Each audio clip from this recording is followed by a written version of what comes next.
అందరికీ నమస్కారం. Welcome to it's TV. ప్రస్తుతం మనతో పాటున్నారు ముక్కామల పీఠాధిపతి శ్రీ శ్రీ శ్రీధర్ స్వామీజీ గారు. గురువుగారితో మాట్లాడి ద్వాదశ రాసుల వారికి కూడా శ్రీ పరాభవనామ సంవత్సరంలో ఆర్థిక పరంగా, ఆరోగ్య పరంగా అసలు అన్ని రంగాల వారికి ఏ విధంగా ఉండబోతుంది? ఎటువంటి జాగ్రత్తలు తీసుకోవాలి? పరిహారాలేంటి?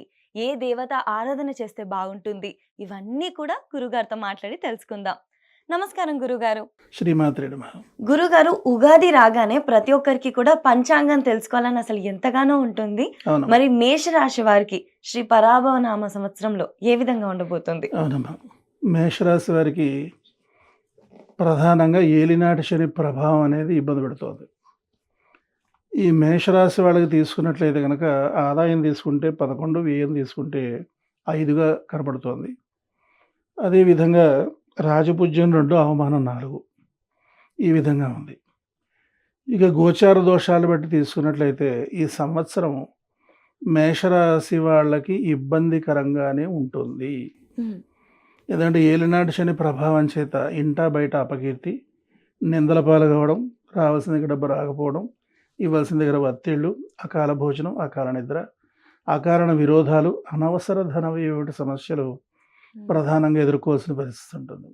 ఓకే. అంచేత మేషరాశి వాళ్ళకి అనుకూలమైన సంవత్సరం కాదు మనం నిర్ధారించవచ్చు. హ్మ్. అవునమ్మా. అంటే వీళ్ళకి ఆర్థిక పరంగా చాలా ఇబ్బంది అవుతుందా గురుగారు?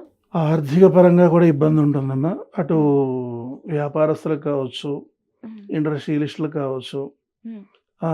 పెట్టుబడులకు కావాల్సినటువంటి ధనం సమకూరదు.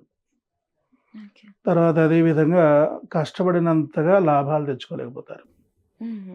మరి తయారైన వస్తువులు విక్రయించలేని పరిస్థితి ఉంటుంది. ఓకే. తద్వారా నష్టపోయేదానికి అవకాశాలు ఎక్కువ కనబడుతున్నాయి ఈ రాశి వాళ్ళకి. హుహు. తర్వాత అదేవిధంగా వ్యవసాయదారులు తీసుకున్నప్పటికి కూడా వాళ్ళు కూడా పెట్టుబడులు అందవు. ఓకే. తర్వాత వాళ్ళు కూడా ఏంటో అనుకున్న రీతిలో ఫలసాయం ఉండదు. హ్మ్. తద్వారా లాభాలు కూడా ధనం కూడా మనకి సకాలంలో అందకపోవడం. తద్వారా ధన నష్టం అధికం, రుణ బాధలు కూడా అధికం వీళ్ళకి పాపం. హ్మ్. ధనాదాయం విషయంలో వీళ్ళంతా కూడా కొంచెం ఇబ్బందులు పడాల్సిన పరిస్థితి కనబడుతుంది.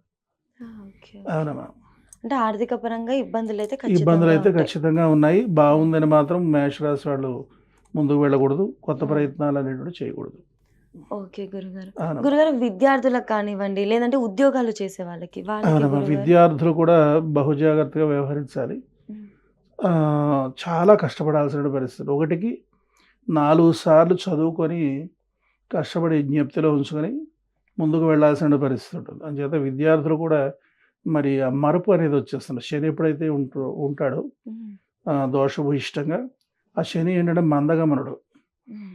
ఆహ్, మరుపు తెచ్చేస్తాడు. ఇప్పుడు మర్చిపోతాం. హ్మ్. కావాల్సినవి మర్చిపోతాం, అక్కర్లేనివన్నీ గుర్తుంటూ ఉంటాయన్నమాట. హ్మ్. తద్వారా ఏంటంటే విద్యార్థులకి ఇబ్బంది అవుతుంది. మందబుద్ధి ఏర్పడిపోతుంది. హ్మ్. చదివి పరీక్షల్లో రాయలేని పరిస్థితి, ఉత్తీర్ణత కాలేని పరిస్థితి అనేది చాలా ప్రధానమైన, చాలా విశేష కృషి చేయాల్సిన పరిస్థితి ఉంటుంది. ఇక అలాగే ఉద్యోగస్తుల విషయంలోకి వచ్చేసరికి ప్లేస్‌మెంట్స్‌లో వీళ్ళు సాధించలేని పరిస్థితి ఉంటుంది. హ్మ్. అలాగే ఉద్యోగం చేసేవాళ్ళకి కూడా కష్టానికి తగిన ప్రతిఫలం ఉండదు. హ్మ్. వీళ్ళ కష్టాన్ని వేరే వాళ్ళు అనుభవిస్తారు.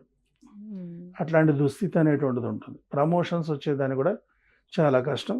బదిలీలు అయ్యేదానికి అవకాశం. హ్మ్. అయితే ఏంటంటే బదిలీలనేవి ఏంటంటే చక్కగా ప్రమోషన్ ద్వారా బదిలీ అయితే ఆనందం కదా! హ్మ్. ఆ విధంగా కాకుండా అదే జీతంతో బదిలీ అవ్వాల్సినటువంటి దుస్థితి ఏర్పడుతుంది. హ్మ్. అంచేత ఈ విద్యార్థులకి, ఉద్యోగస్తులు కూడా ఈ రకమైన పరిస్థితే ఉంది. ఓకే గురుగారు. అవునమ్మా. ఆరోగ్యపరంగా గురుగారు? ఆరోగ్యపరంగా కూడా చాలా జాగ్రత్తగా ఉండాలమ్మా. హ్మ్. ఎందుకంటే దీర్ఘకాలిక వ్యాధులు బయటపడే అవకాశం ఉంది. హ్మ్. అదేవిధంగా ఈ సీజనల్ డిసీజెస్ అంటాం కదా! అవి కూడా ఎక్కువ అటాక్ అయ్యేదానికి అవకాశం ఉంటుంది. ఓకే. శని వ్యాధకారకుడు. అందుచేత హ్మ్. వ్యాధులు కూడా అధికంగానే ప్రబలేటువంటి అవకాశం ఉందన్నమాట. హుహు. అవును. ఈ సంవత్సరం ఎవరైతే వివాహాలకు ప్రయత్నిస్తున్నారో వాళ్ళకి అనుకూలత ఉందా గురుగారు? లేట్ అవుతుందమ్మా. హుహు. ఎందుకంటే ఇది దగ్గరకొచ్చేసింది, ఇది అయిపోతుంది అనుకున్నది పోస్ట్‌పోన్ అయిపోతుంది. ఓకే. అంచేత ఏదో విధంగా ఆటంకం వచ్చేదానికి అవకాశం ఎక్కువుంది. హ్మ్. 1కి 2 సార్లు గట్టి ప్రయత్నం చేస్తేనే గాని వివాహ బంధాలు కూడా ఏర్పడవు. హుహు. అంచేత జాగ్రత్తగా ఉండాలి. ఇక తర్వాత అదే విధంగా ప్రేమ వివాహాలనేటువంటివన్నీ కూడా మాక్సిమమ్‌గా కట్ అయిపోతాయి. ఓకే.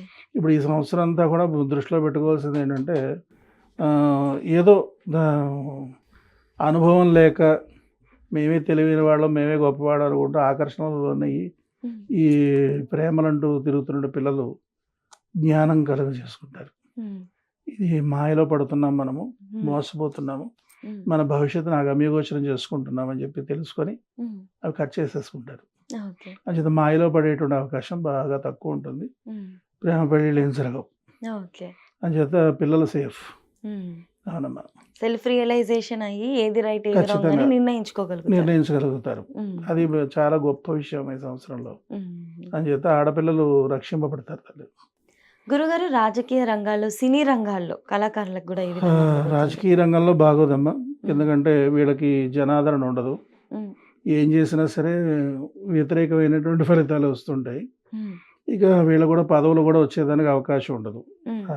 ఎంత శ్రమ పడినప్పటికి కూడా ఉన్న పదవి నిలబడుతుంది తప్పించి కొత్త పదవి వచ్చేదానికి అవకాశం ఉండదు. అంటే అభివృద్ధిననేది సాధించలేరు.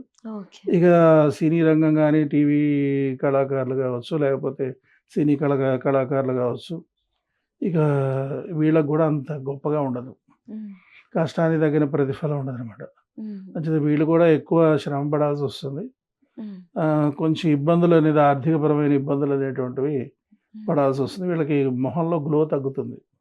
ఓకే. శని ఏం చేస్తాడంటే మనలో ఉండే కళను తగ్గించేస్తాడు. హుహు. అటువంటి ప్రమాదం మనకు కనబడుతుంది. ఓకే గురుగారు. వీళ్ళకి మరి ఎటువంటి పరిహారాలు చెప్పొచ్చు గురుగారు మనం? ఖచ్చితంగానమ్మా. ఇక్కడ ఏంటంటే గ్రహాలు హ్మ్. పలానా స్థానంలో ఉండి పలానా ప్రభావాలు చూపించిన అవి డ్యూటీ దిగేస్తాయి. హ్మ్. చాలామందిని అందరూ కూడా హ్మ్. గతంలో నేను కూడా హ్మ్.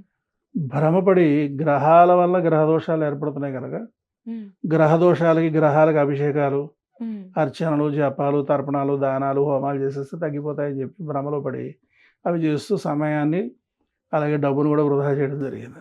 హ్మ్. గ్రహాలు గ్రహదోషాలు కలగజేస్తాయి. గ్రహదోషాలు పోగొట్టేటప్పుడు దశమహావిద్య అమ్మవార్లు. ఓకే. ఈ దశమహావిద్య అమ్మవార్లు ఒక్కొక్క అమ్మవారు ఒక్కొక్క గ్రహదోషాన్ని పోగొడుతుంది. హ్మ్. అయితే ఈ అమ్మవార్లు ముక్కమల మహాక్షేత్రంలో స్వయంభూగా అవతరించున్నారనమాట. హ్మ్.